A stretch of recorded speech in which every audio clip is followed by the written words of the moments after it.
Hey, what's up guys, darkbreaker here. In today's video, wildrift patch notes for 4.4c.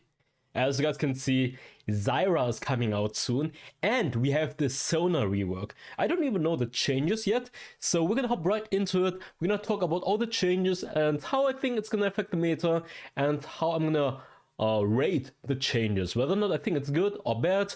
Hope you guys will enjoy this video, and let's get started. And I just wanted to show you this, by the way, for the Zyra mains that are not aware of it, because they changed / updated the splash shot for Zyra. But as you guys can see, Zyra's coming out. Wildrift patch notes 4.4c. I scream, you scream, we all scream for patch 4.4c. We got champions, adjustments, items, changes, and a new skin coming your way. As always, meet you on the rift. So for the new champion, Zyra, Rise of the Thorns. Born in ancient sorceress catastrophe, Zyra is the wrath of nature giving form and alluring hybrid of plant and human. Kindling new life with every step. She views the many mortals of Valoran as little more than prey for her seeded progeny and thinks nothing of slaying them with flurries of deadly spines. Though her true purpose has not been revealed, Zyra wanders the world, indulging her most primal urges to colonize and strangle all other life from it. Sorry, she's coming out December 22 though, so in 2 weeks. Yeah, you guys can tell me, where do people usually play Zyra on PC? Support, mid lane. I think I've seen someone say maybe she can be used jungle, but who knows. Anyways, game mode. All random ultra rapid fire mode ROF is coming. It's coming December 8th. So very soon. Champion changes now. Ashe is another marksman whose arrow have been falling a bit short in the dragon lane. With these changes, she will be able to strike her opponents right where it hurts. The attack speed increase, I think it's a first ability. Attack speed increase, 5 per rank, and then the flurry damage, 5% attack damage per rank increase. I mean, I think it's a nice to have buff on Ashe. She slowly keep getting buffs and buffs, so you guys can tell me what you guys think. What's the state of Ashe now after this buff? Like, I think I rated her like A tier because of her playmaking potential. But I always felt like she doesn't do as much damage as other late game hyper carry champions. For example, Tristana. I feel like Tristana in late game is just way stronger. Or even like Jinx, Zeri, Twitch. I just feel like those champions are just way stronger in the late game, and Ashe herself is also not that good in the early game, so you guys can tell me your opinion about Ashe now. Fizz. Oh, they're nerfing Fizz. Fizz has been running rampant in the jungle, flushing out his opponents. We are toning down the Fizz just a little bit to give everybody else a chance to catch their breath. Seastone Trident. Damage to monsters from 105% to 90%. So they're nerfing Fizz jungle. Interesting. I felt like Fizz jungle was not overpowered. He was strong. In the early game, I felt like it was kind of slow paced. But if he gets like a few early kills, gets to the 3-item power spike, I thought then definitely like his one-shot potential was crazy. So I can definitely see why they're nerfing him. But not sure if there are not other champions that are more necessary to get nerfed, like a Kayn, for example. No, Kayn is not getting changed. Gwen. Gwen's damage has been inconsistent, making her struggle in skirmishes in both Baron lane and the jungle. We have sharpened her scissors to make sure that she's keeping up. For the first ability, they're buffing the snip damage by 2 at each rank, and then also increasing the ability power ratio from 5% to 6%. Damage of the last snip is also getting increased by 10 for each rank, and they're also increasing the ability power scaling, making Gwen's main damaging ability way better. I mean, they're buffing the base damage, and on top of that, they're buffing the AP ratio. So this is definitely gonna make Gwen even stronger. And I have to say, yeah, obviously in the early game she's not that strong, but in the right hands, her win rate was pretty high on the Chinese server, or based on the API. Yeah, in late game Gwen is a monster, so not sure why they're buffing her. I guess her overall win rate might have not been as high anymore in this patch or last patch. I just feel like she's super monster in the late game, so not sure. I mean, it's nice to have for the Gwen mains, definitely. This is a pretty decent buff for her. Now for Master Yi. Master Yi's Voodoo style, the third ability. Okay. The base damage of the true damage is getting increased by 5, and the attack damage ratio is also getting increased. So he's gonna be even better as a, I guess, bruiser slash tank shredder in the late game. Now for Nautilus, that's the second ability, the shielding. The shielding cooldown is getting decreased by 1 second, and the base shielding stays the same, but they're increasing the maximum health ratio. So the more HP Nautilus has, the more shielding he will get. Plus he can use it more often. It's definitely gonna help him out, but I don't think the buff is too significant. So nice to have buff for Nautilus mains, but I don't think it's gonna push him into, wow, he's OP or something. I mean, you get it. Now for Silver, the second ability, the bouncing damage is getting nerfed by 2% at each rank, and for the ultimate, cooldown reduction for basic abilities is getting reduced by 10% for each rank. The movement speed is also decreased by 5% at every rank, and the bonus movement speed at 8 stacks is also getting decreased from 30% to 25%. So they are hitting the second ability and the ultimate of Silver. And yeah, in my opinion, I feel like this champion is extremely powerful in team fights. When you use the ultimate, it's gonna buff everyone, giving them more movement speed, making it easier to chase or disengage. So I can definitely see why they're nerfing the ultimate, and the second multi damage is also really good, harassing people in the laning phase.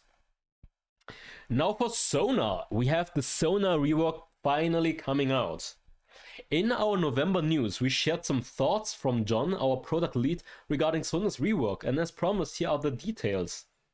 The health per level is getting reduced from 105 to 96. That means her total base HP at level 15 is going to be lower.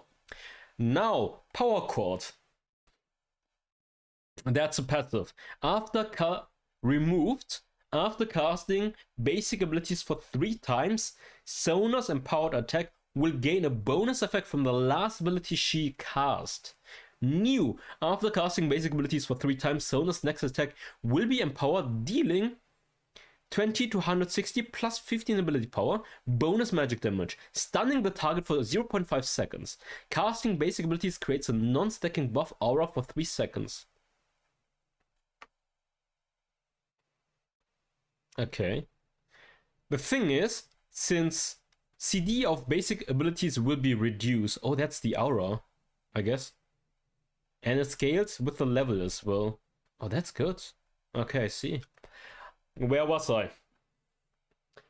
First of all, the aura buff is really good. Then secondly, Sona's abilities are very short cooldown, and I don't think they said there is no cooldown for the stun. So she can press 3 abilities in late game and perma stun people. Stun, 3 abilities, stun, 3 abilities, stun. Now, the Hymn of Valor, mana cost getting increased, the damage is getting increased, and the ability power is getting increased from 20% to 40%. That's a massive AP ratio increase. On top of that, bonus damage of aura effect is getting decreased base by 2 at each rank.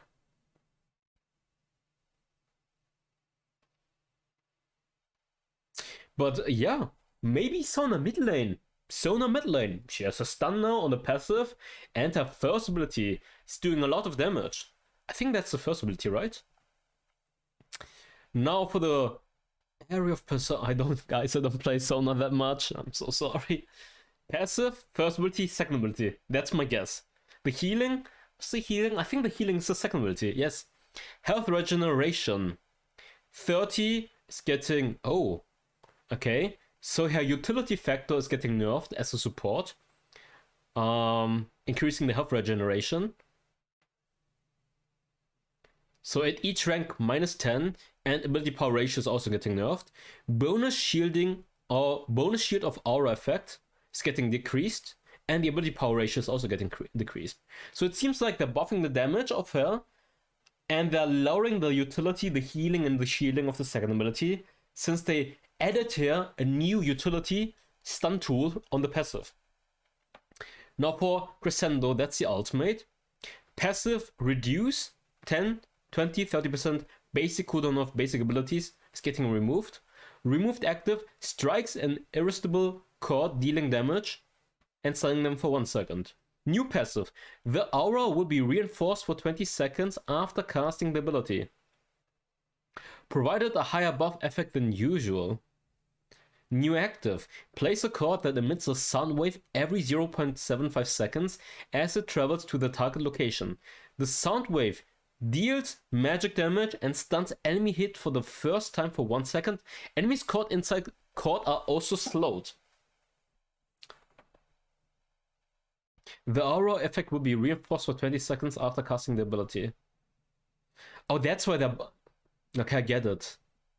Oh, that's why they're nerfing the aura effects, because of the new passive on the ultimate. Because the new passive of the ultimate is gonna buff all of the auras.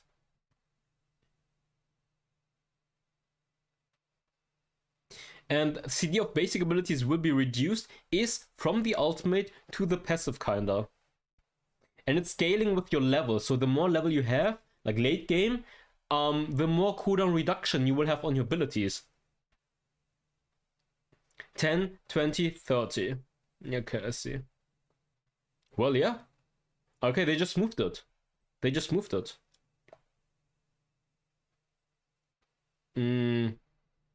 I guess, yeah. It's pretty much, they moved the ultimate passive to the normal passive.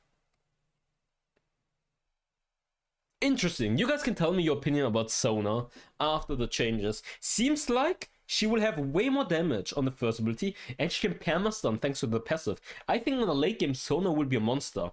But obviously you have to consider that they're nerfing the base HP. I mean, the base HP when you're like level 15, obviously, because HP per level is getting nerfed by 10. So it's like 150 less HP in the late game. But the ultimate is obviously a better ultimate tool. Like, it's not instant anymore, but it's like slowly traveling, stunning people on the way, and then slowing people within the sound wave. Now for Varus. Varus has been known to miss the target here and there. We have adjusted his arrows to always strike true. The base damage of the first ability is getting increased by 10. The attack damage ratio is getting increased by 5. And then when you're channeling it longer, it will do, 15 more per rank. And then also 7.5% more attack damage ratio. So if you're channeling the Varus first ability maximum, it will do way more damage than beforehand. Now for the second ability, the increasing the each stack is gonna get increased by 0.5 per rank. So yeah, basically you will have more detonation damage. And remember, it scales with the maximum HP, so the more tankier the opponents are, the more damage you will do. Now for Xin Zhao, attack damage per level is getting increased from 3.6 to 4.5, slash damage and thrust damage. Is that the second ability, the main damage tool? It is. Wait. Xin Zhao, wait. Okay, I just need to know. Oh, it's the second. Yeah, this is a main ability that you're maxing. is getting, no, base stays the same, attack damage ratio is getting increased. Oh, when you're jumping in, kinda, okay. And attack damage ratio is getting increased. Okay, and then the attack speed is also getting increased on the third ability. And attack damage per level is also getting increased. I mean, that's good. Our Sincho is already S tier. And now if you go like Yumu's Trinity into tank, like Stark's Gauge, Death Dance, you're nuking people in the early game. Like you're nuking them like in the mid game when you have 3 items, right? Yumu's, Trinity, Stark's Gauge. You have so much damage now. The second ability is gonna hurt a lot, and you're also getting more attack speed, and attack damage per level is also getting increased. This is a pretty big buff for Sincho, a very big buff for Sincho. Like, very big buff for Sincho. Okay. Now for Yone, base armor is getting increased by 5. The nerfing, the damage of Yone jungle is getting nerfed from 100% to 80%. This is a nerf, by the way, for guys who don't understand this. This is a nerf on the first ability. Spirit Cleave, the second ability, the damage is getting increased. The base damage is getting increased. And the shielding is also getting increased. Whoa! So Yone in Baron lane, in mid lane, is way better. And you could argue, yes, they're nerfing the jungle clear speed of Yone, but this is a pretty big damage buff. Okay, not pretty big. Maybe I'm over, like in the early game it's like 50 more, right? But then later, at each rank it's 50 more base damage on the second ability, and it gives you more shielding. It gives you way more shielding. 15% bonus attack damage in the late game is a lot of more shielding, and you have more armor now. This is definitely a very solid buff for Yone in Baron lane and mid lane, and even for jungle it's, you could argue, yeah, early game is weaker, but late game is definitely stronger because you have bigger shielding. Okay. Wolf changes, no. Solari Charge Blade. We are adjusting the price and ability to make Solari Charge Blade more cost efficient. The gold is getting decreased, and the damage is getting increased as well on the Sunburst. So for each stack that you're proccing, the base damage, the minimum base damage is higher, and the late game base damage is also higher. So buff for Solari's Charge Blade. Oh, so they're buffing Solari's Charge Blade while they're also buffing Yone at the same time. Oh, boys, what do you guys think about this? Oh, boys. Who else runs this? Tryndamere, Yasuo potentially. And for skins, we have Dragon Slayer, Kayle, Coven Evelynn, and Coven Zyra. But yeah, that's it for the video. You guys can tell me your opinion about the changes, whether you like it, and I see you guys. Bye bye.